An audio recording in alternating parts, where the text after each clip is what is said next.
Hi everyone, it's Harlan Kilstein, and I have a special guest today that most of you folks are going to be meeting for the first time ever. His name is Christian Godefroy, and I met Christian for the first time at Gary Bencivenga's retirement seminar, and Gary singled out Christian as a top writer. And I hurried to find out all that I could about Christian, got his book on writing copy, and studied it, began a correspondence with Christian. Now, one of the things about being a successful copywriter, as Christian has been, is his love of traveling the world. And, you know, like Johnny Appleseed, the American legend that everywhere he went, he planted an apple tree. Everywhere Christian goes, he buys a home. And he just bought a home in South Florida, and I was honored that he came for a visit. Now, if you find your way onto Christian's lists, it's like nothing you've ever seen before. Because if you're expecting hard sell from a person who has sold, let me guess, hundreds of millions of dollars of... Yeah, but only one of my mailing made more than $150 million. One mailing made more than $150 million. Okay. So when you're on a list of a marketer who has sold hundreds of millions of dollars, you're probably expecting some hard sell. Instead, you get the Dalai Lama. You get stories. What's behind all that? Well, you know, I started the internet 10 years ago. And if you remember well, 10 years ago, the internet was just for free things. You were not supposed to sell anything. So I started my site giving away things and building my list. And my site is still the same because I'm very lazy. But I found that if the first contact is not trying to sell anything, you build relationship with your list.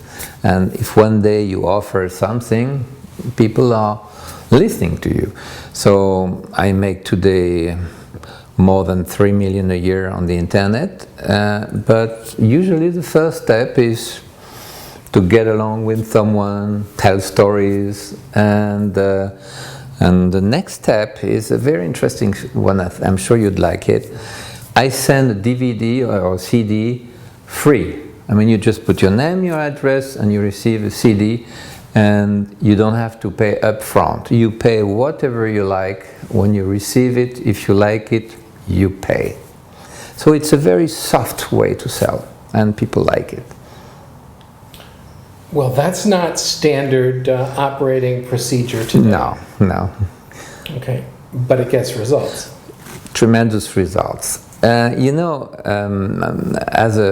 before I used to be for nearly 35 years a mail order marketer.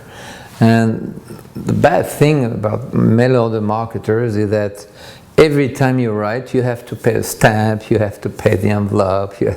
On the internet, it's not true. So it means that, for example, if you send something to someone and he doesn't pay you, you can send him 200 emails to get your money back. It costs you nothing. And you would be surprised. Sometimes, you know, you write 20 times to someone and he pays you the 20th time. Okay, so don't give up and keep going. Now, you have been heavily influenced by Gene Schwartz, who was actually a friend of yours. Exactly. What was the number one thing that you learned from Gene Schwartz? I think the number one thing was bullets.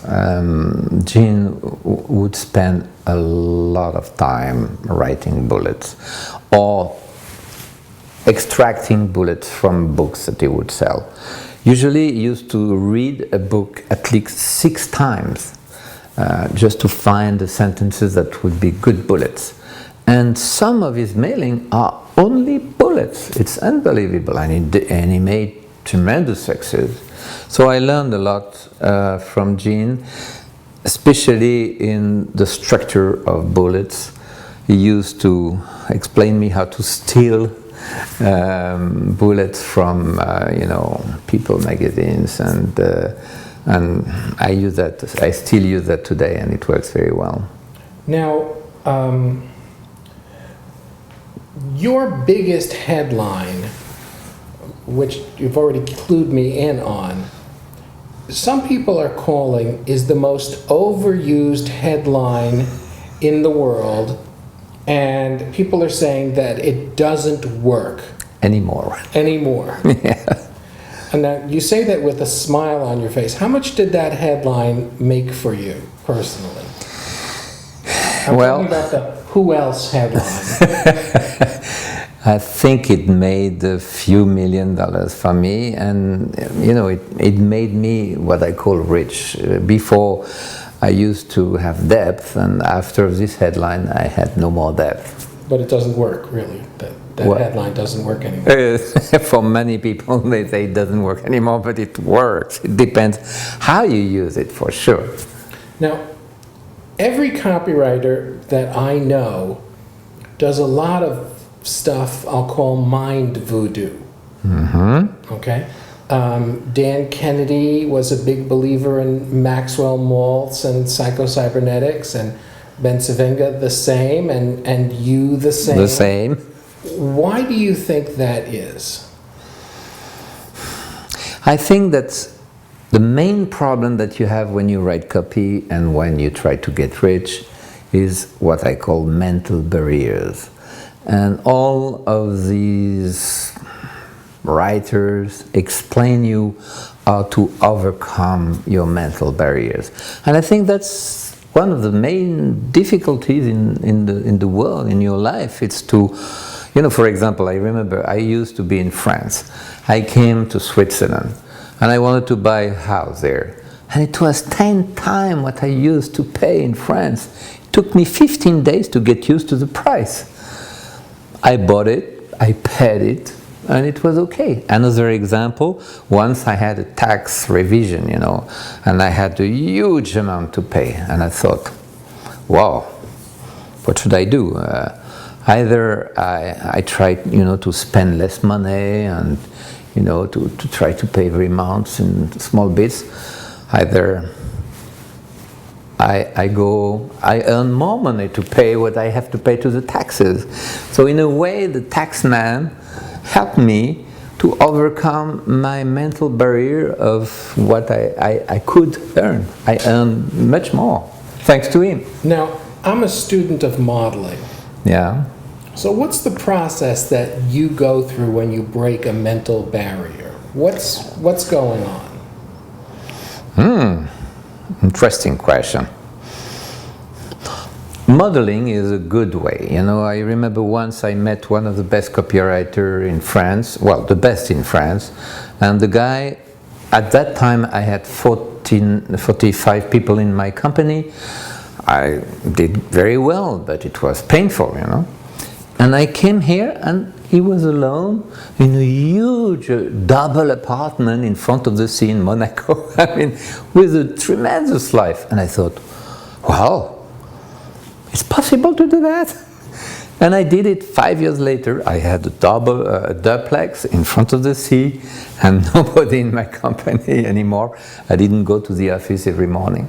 So for you, that strategy was, once you saw that it was possible, then it became attainable.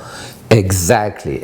And then I studied, I have an image in my mind. I take someone and I have a telescope and I watch all the moves of this person and I try to understand why he does that, how he does it, and I try to replicate or to integrate that.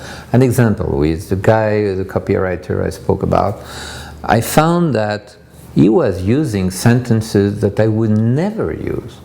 So I designed the software. I asked someone to design the software. I studied all his sentences, and I learned by heart all the sentences that he used frequently and that were not part of my mind. And you went ahead and you did that software, and then ultimately we know the story of somebody whose name we won't mention, but we know who you are, basically stole the software. Yeah. Okay. So is the sky the limit for you today, or do you still find barriers? I still find buyers, and that makes life interesting. For example, everybody will tell you that don't work harder, work smarter. And I think we can always work smarter instead of working harder. But it's so easy to work harder that most people try to work harder. And I always try to find ways to work smarter. And for me, the goal is freedom. I like to be free to do whatever I like, when I like. Travel where you want. Yeah, exactly. So, since I get out of school, I try to remove all the things that I don't like and to keep all the things that I like. And today I can say that most of my life is filled with things that I like. Now, you've been a student of storytelling for a long time. Many of the emails that I get from you are stories, and you're also a student of NLP. Can you say a little bit about that? Well, I have to say that the master is there. And I learned a lot from you because you have, I think on the market, you are the only person that use NPL with copywriting the right way. Usually NPL is the way they refer to NLP in Europe. Sorry. That's the normal. That's the normal. We know it's NPL. Sorry. And I found that most people think that this technical thing will make the trick. And as you know, it's not true. NPL? PNL? No. NLP. NLP, sorry. NLP is a tremendous tool. And once you told me a story about teaching, and you explained that if you teach, normally you get some results. If you tell a story before teaching, you get a huge, much better result. And if you use NLP with a story, you get improvement, but it doesn't do 10 times. In copywriting, I think it's the same. Instill your hypnosis techniques in copywriting, and you get better results. But the main thing is the copywriting. I mean, if you don't have the good headline, if you don't have the good way to structure your letter or your text, you don't achieve much. And I have seen, I don't know for you, but have you seen all of these courses on copywriting and NLP, and you read the letter, the sales letter, and it's awful. One of the things that I've seen is that people who have gone through and trained with me for a month or less soon go out and they're mentoring other people in copywriting. And I just know how poor their own copywriting is. And there's an old expression, those who cannot do, teach. And that's what I'm seeing today. And I just pity the people who buy their... Well, you always have to make sure that the person you're buying something from has a good record of success, like you have, like I have. We have shown with millions of dollars that we know how to sell. And selling is not a bad word. No, it's a very good word. I mean, you change life of people selling good stuff. Okay.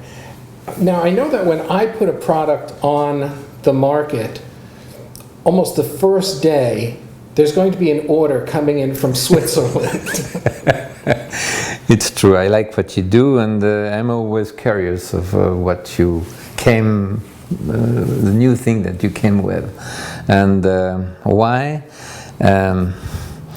I think, I'm collecting all the words, all the original minds, and people who think differently. And you are one of the person that think differently and who can, out of not nowhere, but out of something, build a new idea, something original, nice, and that can help people. And I know that you want to help. That's very important. One of the things that turns me off in marketing is the idea of, well, people, the market are really sheep. Yeah. And they're not going to succeed anyway, so just get Take their money. Exactly. And run. And you know that unfortunately that's a very common phenomenon. It's a short-term business. I found, for example, on the internet, I found most of my very old customer offline becoming my best online customers. They bought for 20, 30 years, and now they are on the internet and they buy. Why? Because they have never been disappointed with what they bought. Very good. Well, it's an honor to have you here. Thank you very much. Into our little. It's an honor to be received by you. And Christian is here with his family. His family is out raiding the mall, and he's probably going to have to send out an email or even launch a course just to pay the bill from when his family comes back from the mall. Exactly, you're right, a webinar. Take care, thanks for joining us. Bye-bye.